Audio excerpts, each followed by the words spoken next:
Esta Cimeira União Europeia-África quer mudar um bocadinho o modelo de ajuda para um modelo mais de investimento e comércio, nomeadamente com o setor privado.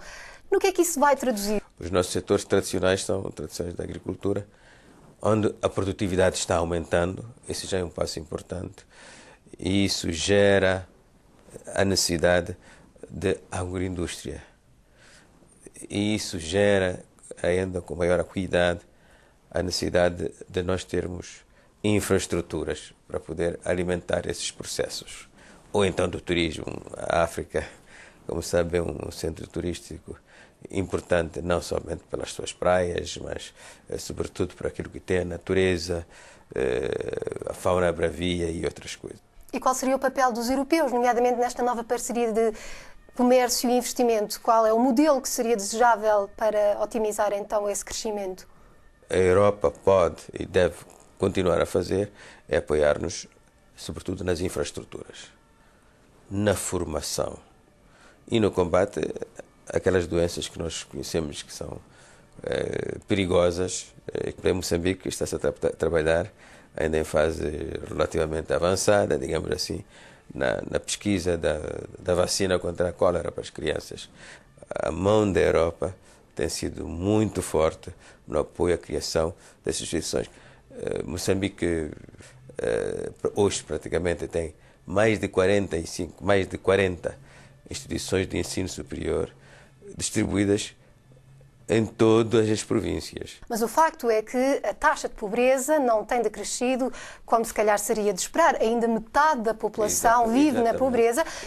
Os transportes, a água, a eletricidade é para uma elite. Ora, se há mais dinheiro, por que é que não há mais serviços? E a atitude das pessoas não muda porque houve um crescimento repentino de 10% ou 15%. E a distribuição da riqueza não se faz em termos aritméticos nem matemáticos.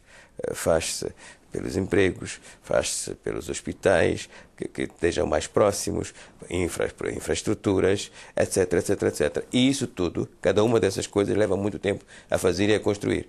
E apesar do crescimento que a África está tendo, ainda necessita, mesmo para fazer uma estrada de 100, 200 quilómetros asfaltada, ainda precisa de grandes investimentos que não estão diretamente ao seu dispor. Nós temos, mesmo na Europa e nos países desenvolvidos, a grande crise que há tem a ver com o emprego. Não vai dizer que é falta de dinheiro, não vai dizer que é falta de recursos. Tem-nos, mas não tem a ponto de poder absorver toda essa mão de obra para o emprego. Agora, nós que estamos a começar a crescer, obviamente, não podemos de um ano para o outro ver esse crescimento. Mas o que vemos é também uma grande onda migratória, apesar desta ideia de Europa fortaleza, e muitas pessoas ainda morrem no caminho para chegar à Europa, há muitos traficantes de seres humanos. Como é que o Sr. Presidente pensa que deve ser resolvido esse problema? O problema é social, socioeconómico. É isso que se deve fazer. A criação de mais empregos, maiores investimentos nas nossas condições, continuação do reforço na formação técnico-profissional, o reforço na formação universitária, o reforço na criação das infraestruturas. Isso vai travar mais gente de sair da África para a Europa ou para qualquer outro continente à procura de melhores condições de vida. Voltando ainda à questão dos recursos naturais como uma fonte de riqueza, Moçambique é muitas vezes agora apontado como o novo Eldorado devido às recentes descobertas, mas esta bênção para muitos países às vezes é um presente envenenado, em alguns casos tem sido acompanhada de escalada da corrupção, mais conflitos armados, devastação ecológica. Como é que Moçambique e os outros países que têm cada vez descobertas neste sentido querem evitar esse cenário e podem as parcerias com os europeus evitar esses cenários? Sabe, o problema dos, digamos assim, das grandes descobertas significam, na essência, que nós temos insuficiências grandes na área do know-how, de tecnologias e ciência, porque já devíamos ter descoberto antes. Que temos grandes deficiências na área do capital, porque já podíamos ter feito uso disso há mais tempo. E agora o que temos de fazer é estarmos em condições de fazer do uso disso, apoiado naturalmente nos investimentos da Europa, etc, etc.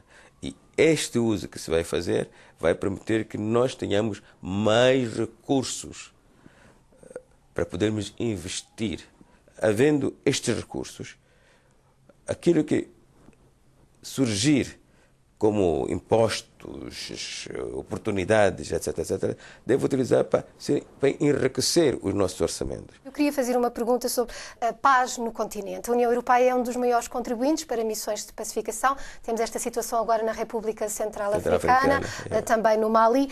Mas a verdade é que ao longo desses anos foram transferidos 1.200 milhões de euros para a chamada Facilidade de Apoio à Paz e o continente parece ainda incapaz de prevenir e de resolver os conflitos armados. A África tem consciência de que há problemas, a África move-se quando há problemas, a África tenta antecipar esse movimento para prevenir os problemas que surgem, mas obviamente está-se a tratar de questões humanas, são problemas socioeconómicos que envolvem aspectos culturais, de conflitos seculares entre certas áreas da população e não se resolvem porque se tem mais de $1 bilhão.